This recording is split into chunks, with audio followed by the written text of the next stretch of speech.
প্রহরী আশিস মেঘবাড়ি সদা তার পরে ধরি যেন উদার চেয়ে এই আদরের মেঘ ওড়ে আসছে মেঘ চিকু।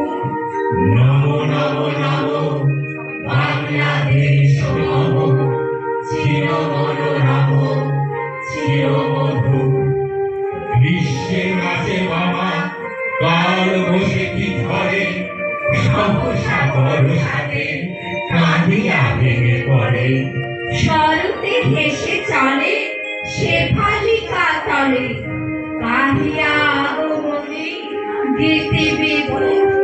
নমো নমো নমো বাংলাদেশ নমো চির মনোরম চির মধুর হরিত অঞ্চল হেমন্তে দুলায়ে ভেসে মাঠে মাঠে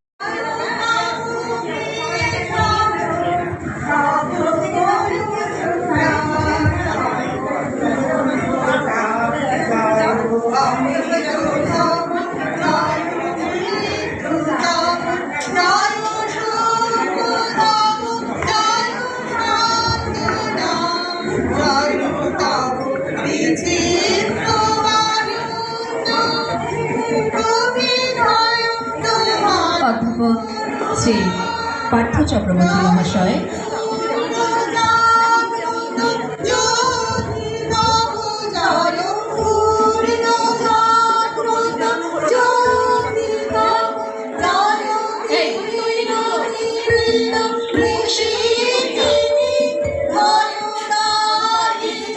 আলিঙ্গন করে সামাজিক এবং সাংস্কৃতিক বিকাশ ও সংস্কারের জন্য সনাতনী প্রতিজ্ঞাবদ্ধ হয়ে গিয়েছে।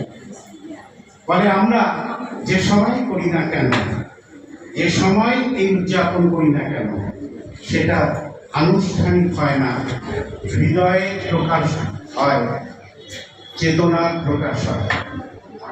আজকে সেই কারণে আমরা স্মরণ করছি এই দুই যুগ পুরুষকে।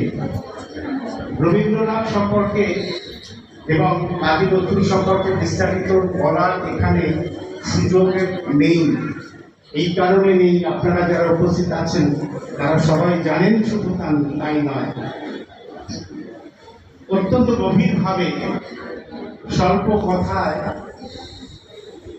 আমাদের কাছে এই ব্যঞ্জনাকে প্রকাশ করতে পারেন। আমাদের মধ্যে আছেন সনাতনী সভাপতি শ্রী তপন বন্দ্যোপাধ্যায় মহাশয়। তবু আমি একটা কথা বলা মনে হয় প্রয়োজন আছে, যে রবীন্দ্রনাথ বিশ্বের শ্রেষ্ঠ মানবতাবাদী বলে। যাই হোক, সনাতনী দীর্ঘ কামনা করে আমি এখানেই বক্তব্য শেষ করছি। ধন্যবাদ।